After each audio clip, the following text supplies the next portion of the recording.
ఏంటి బాగున్నారంతా?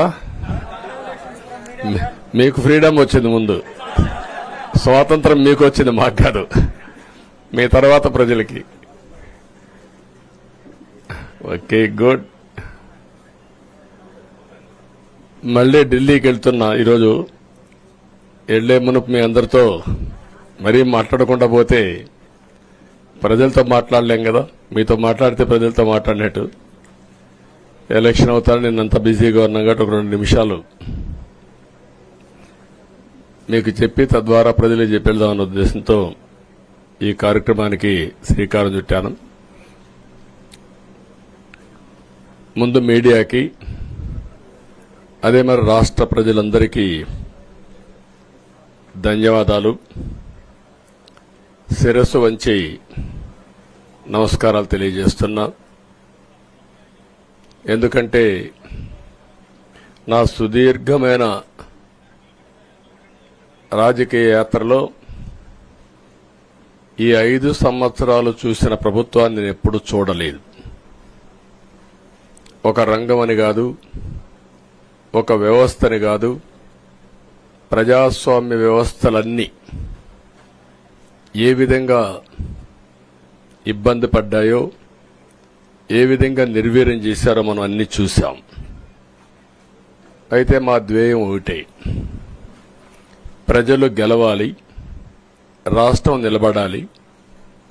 దీనికోసం ఎన్ని త్యాగాలైనా సరే చేసి మళ్లీ భావి తరాల భవిష్యత్తు కోసం ముందుకు పోవాలని చెప్పి వెళ్ళాం. నేను చాలా ఎన్నికలు చూశాం. 10వ ఎన్నిక నిన్న. అంటే ఇన్ని ఎన్నికలు చూసినా, అంటే ఎన్నికలు చూడడమే కాకుండా ఈ ఎన్నికలన్నీ at the helm of affairs ఉండి ఎప్పటికప్పుడు సమీక్షలు గాని ఇవన్నీ నిర్వహించడం కూడా చేశాం.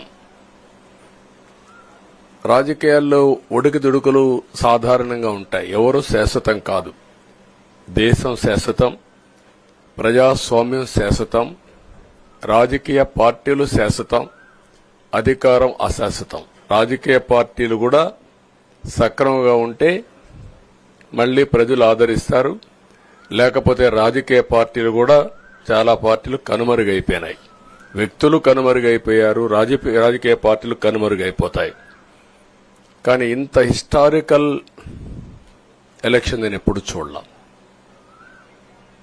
నా జీవితంలో చాలా ఎలక్షన్స్ ఫేస్ చేస్తే కానీ వేవ్ కనపడేది, వ్యతిరేకత కనపడేది. కానీ ఈ ఎలక్షన్లో ఎక్కడో అమెరికాలో ఉండే వ్యక్తి ఒక 5 లక్షలు 10 లక్షలు ఖర్చు పెట్టుకొని నేను రావాలి, ఓటేయాలి, ఈ రాష్ట్రం నిలబడాలి, ప్రజలు గెలవాలి అనే ఆవేదనతో వచ్చారు. ఎక్కడో పక్క రాష్ట్రాల్లో ఎక్కడో కడుపు నిండడం కోసం కూలి పనులకైనటువంటి వ్యక్తులు, పాచి పనులు చేసుకునే వ్యక్తులు సొంత డబ్బులు పెట్టుకొని నేరుగా ఇక్కడ రైల్వే స్టేషన్లో చూస్తే, బస్టాండ్లో చూస్తే భోజనం కూడా ప్యాక్ చేసుకొని తీసుకొచ్చి ఇక్కడ భోంచేసి ఓటేసే పరిస్థితికి వచ్చారు. ఈ కమిట్మెంట్ ని ఏ విధంగా వర్ణించాలో నాకైతే అర్థం కాదు. ఏ విధంగా వాళ్ళని అభినందించాలో కూడా అర్థం కాని పరిస్థితి. అనేక ఎన్నికల్లో అనేక అనుభూతులు చూశాం. కానీ మేము అన్ని ఎన్నికల కంటే ఇది ఒక తెలుగుదేశం పార్టీ చరిత్రలో, ఆంధ్రప్రదేశ్ రాష్ట్ర ప్రజల చరిత్రలో సువర్ణాక్షరాలతో లిఖించదగ్గ ఎన్నిక. ఇది ఒక హిస్టారికల్ ఎన్నిక. ఆగస్టు క్రైసిస్ తర్వాత, ఎన్టీ రామారావు గారు పార్టీ పెట్టిన తర్వాత 83లో మేము గెలిచాం. అప్పుడు 200 సీట్లు వచ్చాయి. కొత్తగా పార్టీ పెడతానే ఎన్నికలకు వెళ్లి 9 నెలలు అధికారంలోకి వస్తే 200 సీట్లు వచ్చాయి. 94లో మీరు ఒక్కసారి చూస్తే ప్రజా వ్యతిరేకం వల్ల 3 ముఖ్యమంత్రులు మారడం వల్ల ఆ రోజు మీరు ఎన్నికలు చూస్తే దగ్గర అపోజిషన్ పార్టీకి రిక్వైర్డ్ నెంబర్, అంటే అపోజిషన్ లీడర్గా వచ్చే స్టేటస్ రాకుండా వచ్చాయి. అవన్నిటిని మరిపించే విధంగా ఈసారి ఊహించని విధంగా వచ్చింది.